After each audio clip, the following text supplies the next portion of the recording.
हरिशंकर जी, अब भ्रष्टाचार वर्सेस सदाचार, ये लड़ाई फिर से विपक्ष की शुरू हो गई है। हालांकि आपके नेताओं ने भी जिस तरह से बयान अभी अजय माकन का सुनाया, आरपी सिंह ने, हालांकि बयान आए हैं इस मामले में, और आप ही के भ्रष्टाचार के खिलाफ तो ये पार्टी उभरी थी। पूजा जी, मैं बिल्कुल साफ कहना चाहता हूं, ये सच है कि दिल्ली में शराब नीति के विरोध में कांग्रेस पार्टी ने आगे बढ़कर उसका विरोध किया और उसकी हमेशा जांच की मांग की।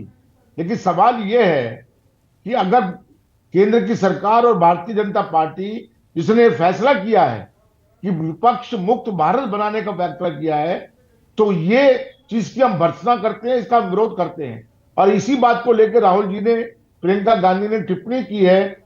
चुनाव चल रहा है, एक नॉमिनेशन पेपर की डेट खत्म हो चुकी है, उसके बीच में इस प्रकार की हरकत करना, उसको केजरीवाल को गिरफ्तार करना, ये सिर्फ ये दिखाता है कि ऊपर वाले लोग किस तरीके से अपनी हार जो होने वाली है 2024 में, उससे भयभीत हैं और एक एक करके विपक्ष के नेताओं को और विपक्षी पार्टियों को खत्म करने की कोशिश कर रहे हैं। हम इस बात से कभी इनकार नहीं करते कि जो भी अगर गलत काम हुआ है, अगर कहीं घोटाला हुआ है, उसकी जांच हो। हम लोगों ने भी प्रदर्शन किए हैं, धरने किए हैं, लेकिन उसकी जो टाइमिंग है, उस पर हमें शक है। उसकी जो टाइमिंग है उसको हम गलत मानते हैं। इस प्रकार से कार्रवाई नहीं करना चाहिए था। लोकतंत्र के अंदर केंद्र सरकार तो कैसे लड़ेंगे अब दिल्ली की लड़ाई? अरविंद केजरीवाल तो गिरफ्तार हो गए। चुनाव है, चुनाव में हमारा महागठबंधन है, हम सम्मानजनक तरीके से लड़ाई लड़ेंगे। केजरीवाल जी को सामने रख के लड़ाई लड़ेंगे, उसमें कोई दो राय नहीं है। ये तो चीज, ये अगर गिरफ्तारी की है तो कोर्ट देखेगा। और मुझे भी पूरी उम्मीद है, जैसे कि हमारे आप पार्टी के प्रवक्ता ने कहा है, सुप्रीम कोर्ट से हर हालत में राहत मिलेगी, इसमें दो राय नहीं हो सकती। ठीक है आरपी सिंह, अब इसी मुद्दे को भुनाने की कोशिश में एक बार फिर वही परसेप्शन क्रिएशन कि किस तरह से ये लड़ाई भ्रष्टाचार वर्सेस सदाचार, जो उनके साथ हो लिए वो सब, उनके सारे जो जुर्म है वो सब माफ। एक बार फिर वही परसेप्शन क्रिएशन होगा। चलिए, मैं एक बात तो हरिशंकर जी की तारीफ करता हूं कि वह ये मान रहे हैं कि भ्रष्टाचार हुआ। उन्होंने भ्रष्टाचार के खिलाफ जांच की मांग करी थी। उन्होंने कहा कि माना था उनके नेताओं ने कि भ्रष्टाचार दिल्ली में हुआ और शराब घोटाले में भ्रष्टाचार हुआ, उनको सिर्फ टाइमिंग का इशू है। हरिशंकर भाई, अक्टूबर से समझ जा रहे थे, 9 समझ जा चुके थे।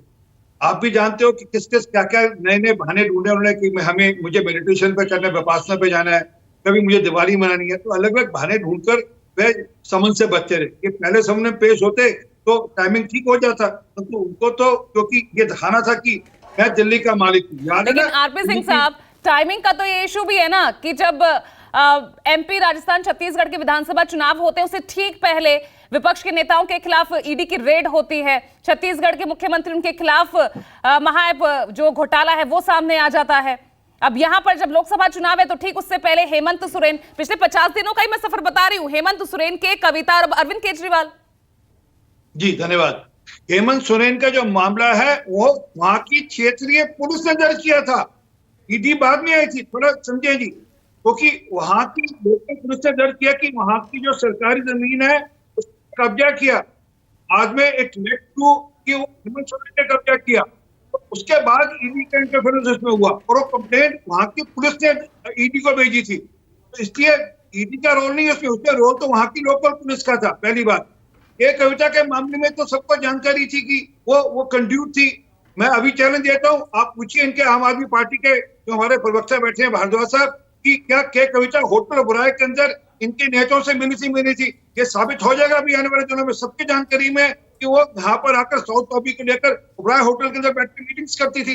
ये टेलीफोन कॉल रिकॉर्ड जो 16 फोन नंबर डिस्ट्रॉय किए गए, 16 को टेलीफोन रिकॉर्ड किए, जो डिस्ट्रॉय किए गए, उसको डिस्ट्रॉय किए गए क्योंकि जांच में ना आ सके। परंतु ये बोलने की डिजिटल का जमाना है तो डिजिटल में सब कुछ छाप छूटती है, कुछ चीज बच नहीं सकती। एक बात।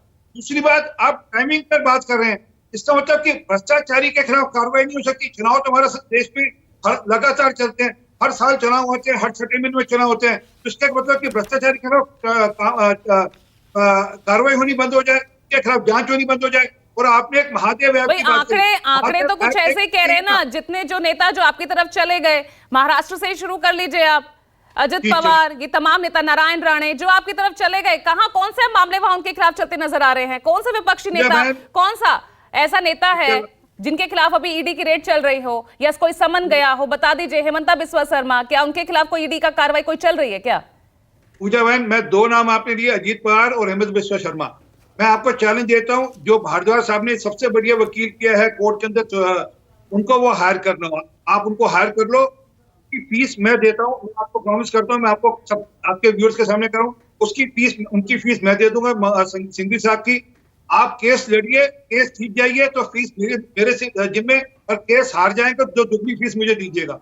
मैं क्या कि आप झूठे निराधार आरोप लगाते रहे, वो केस परस्यू होकर उसमें जांच हो चुकी, उसमें कुछ निकला नहीं, परंतु क्योंकि एक बात पकड़ी है ना, उससे बोले जाएंगे।